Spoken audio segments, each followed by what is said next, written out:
Hi, I'm Pam, and this is my monthly update video letting you know everything that I was up to in the month of March. Hey everyone, hope you're doing well and enjoying the start of spring. My ring light that I use to film these videos has broken, so these might look a little bit different than normal, but let's get on to updates. First of all, there was a new episode of Point and Drink Adventure. As usual, Michelle and I talked for almost 2 hours about the various movies we watched and games we played, so go check that out on the Point and Drink Adventure channel if you haven't watched it already.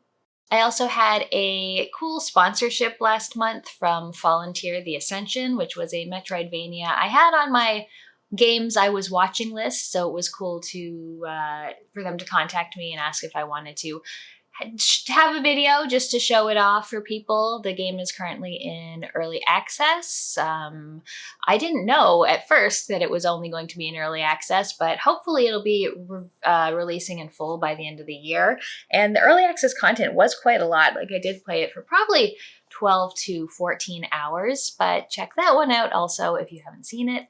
Also, last year I had a very exciting collaboration. Ian from Innuendo Studios reached out to me, which was very cool because I've been watching his channel for like a decade probably. He was looking at the Adventure Gamer site, top adventure games of all time, and sort of re-reviewing them, doing like a 1-minute review of each. And he asked if I wanted to contribute a review of the Pandora Directive, one of my favorite FMV games with Tex Murphy. So I did that. Last year, the series of videos was only available on Nebula, but they are now currently releasing on YouTube. So if you want to see my thoughts, quick thoughts on Pandora Directive, as well as a bunch of little mini reviews of a bunch of excellent and some not so excellent adventure games, then go check that out. I'll leave a link in the description. Now, onto the games that I've been playing. Honestly, March was a bit of a gaming slump for me. It was just one of those months where I'd turn on the console and look through the list of games and just be like, meh, and watch TV instead. Or when I did turn on a game, I'd play it for 5 minutes and lose interest and watch TV instead. So I played less games than I normally would. Also, was really looking forward to playing Grime 2, but there was like one little technical thing that you'd think is little, but ended up being like a giant deal for me, so I had to put off playing that until that was fixed. But I did play a few games in March. I played and finished Silent Hill 2. Dylan and I were playing this together, just sort of switching off the controller. And for our last couple sessions, Michelle was also here watching us play, and I am talking about the remake. I played this on Xbox. It is from Bloober Team, and it came out in 2024. I never played the original Silent Hill 2, but this did really look like a good remake, and I have to say, overall, I loved it. At first, I was worried I'd have the same problems as I did in the first Silent Hill, where the protagonist was such a nothing burger of a character, and he is for the first half of the game, I'd say, though he gets more interesting as things go on. The controls are very good. I mean, it doesn't really invoke fear out of the shitty combat controls, but I felt like it evoked enough fear in other ways that I didn't really feel like that was lacking. By the end of the game, we really had everything down to a science, like Nurse gets one shotgun and a stomp, or which enemies get meleeed, which enemies get just the pistol used on. I thought that was a lot of fun. Dylan was kicking absolute ass at all of the bosses in the game, and I just really liked it. I thought the atmosphere was great. I thought the story was really good.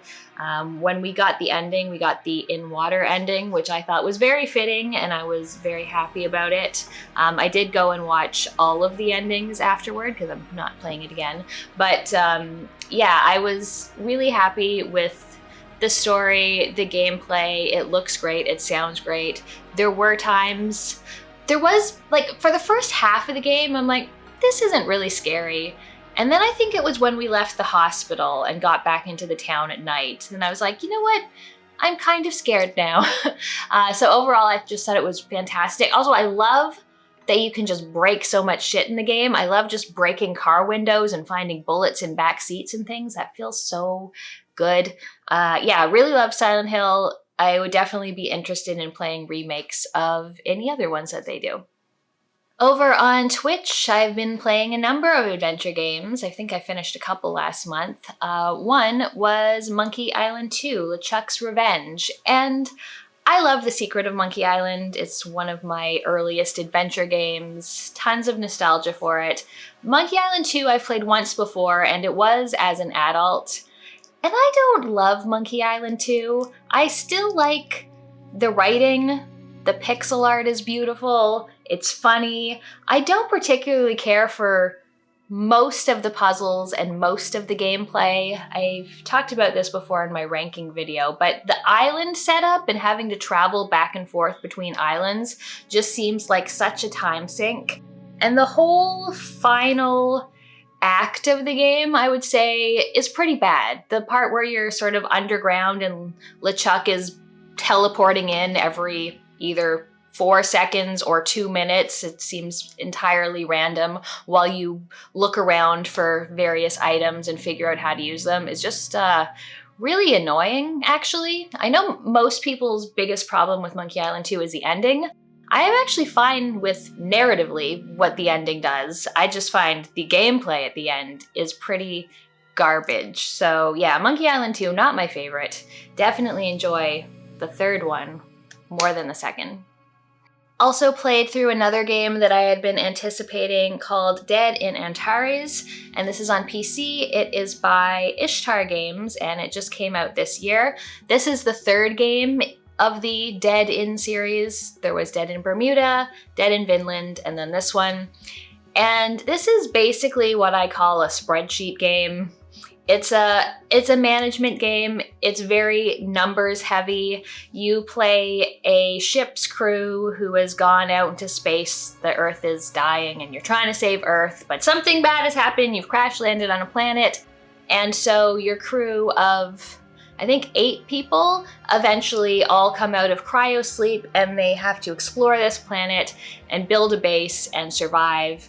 So each day is split it into 2 work periods, 1 exploration period, and then a rest. So you've got all these stations that you need to build up. So you need to generate electricity and gather water, and you can farm things or you can mine ore. There's a ton of stations to use.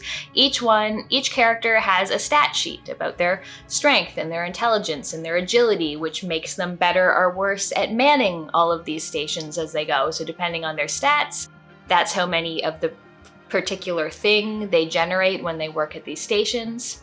And then you have the exploration where you go, there's some kind of encounter that will happen, maybe combat, which takes place as turn-based combat.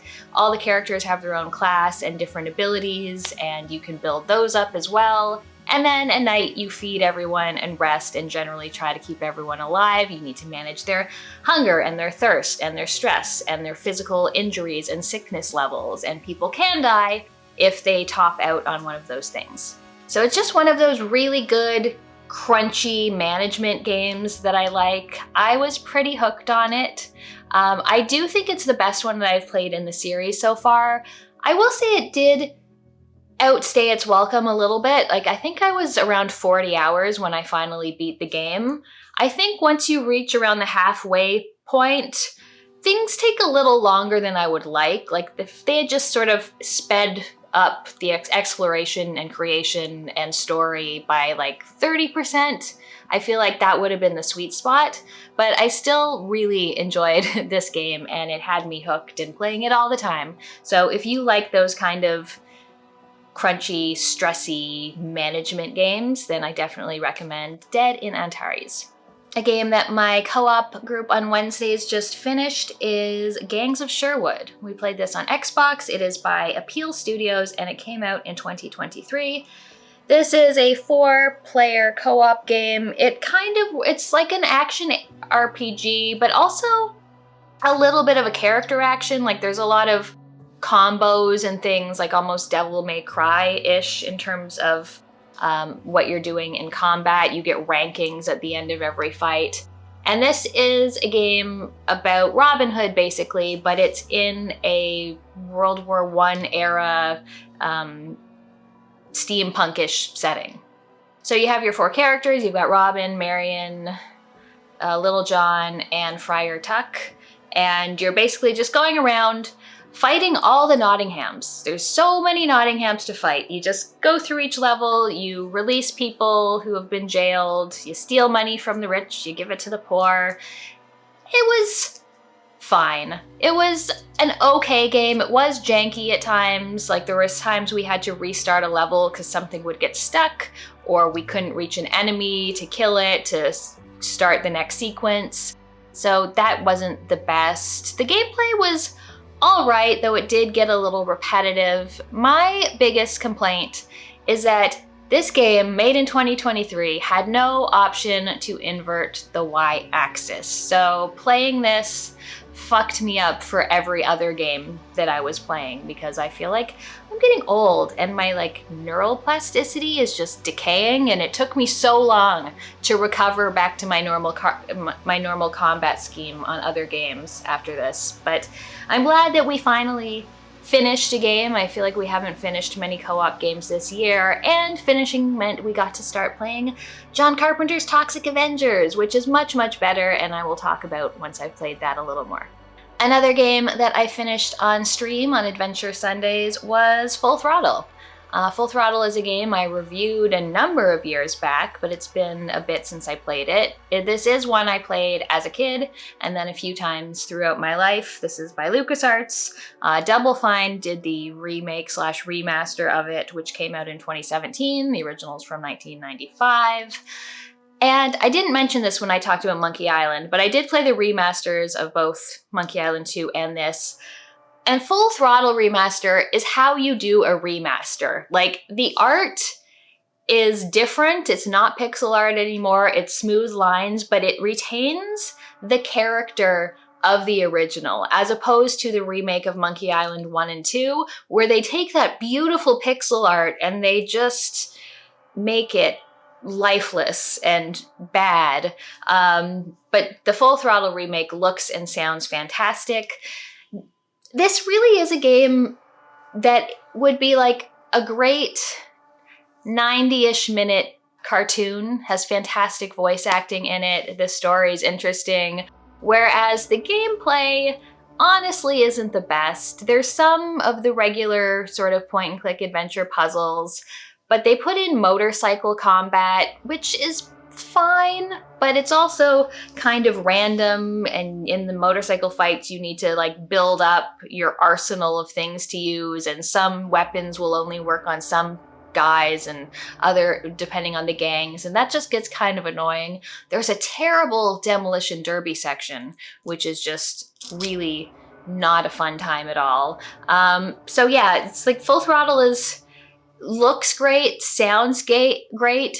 Is it actually fun to play? Not really. Also, it's only like a 3-hour game. It's a very short game if you know what you're doing. But yeah, Full Throttle is one that always, I have fonder memories of it, and then I actually play it and I'm like, this isn't that fun to play.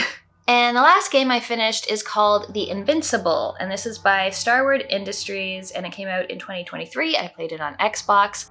I'd had this one on my wish list for a while. It is a walking simulator based on a book by Stanislav Lem. It is about a woman on a strange planet. Her crew is coming back from a mission. They decide they're gonna just make one more stop, and then everything kind of goes to hell. She finds out that she's really the only one of her crew who is capable of doing a whole lot on the planet right now. Something terrible has happened that has just either killed or disabled everyone else. There is a rival crew of humans who are apparently either there or coming. It's, I really liked it, actually. I thought the atmosphere, the writing, the voice acting were all pretty fantastic. I just love the idea of exploring a planet. There was like really cool things to see in it and really interesting discussions about the planet and how it came to be the way it was, different ways that life evolved or didn't evolve on the planet, and raised a lot of questions about like humans and how fucking selfish and self-centered we are in thinking that just everything is for us, when that's really not the case. I really liked it a lot. You know, walking sims don't have a ton of interaction, but I thought that just the story and the atmosphere was plenty to keep me really engaged for like the 5 or 6 hours that it took to beat the game. And that's it for the games I've played. Much shorter list this past month. Leave me a comment, let me know what you've been playing, if you got any interesting pickups or anything you're anticipating coming out soon. Thanks so much for watching. I'll see you next time. If you want to see more, check out one of my other videos here. I have a Patreon, or you can become a channel member if you want to help support the channel. Thanks for watching, and I'll see you next time.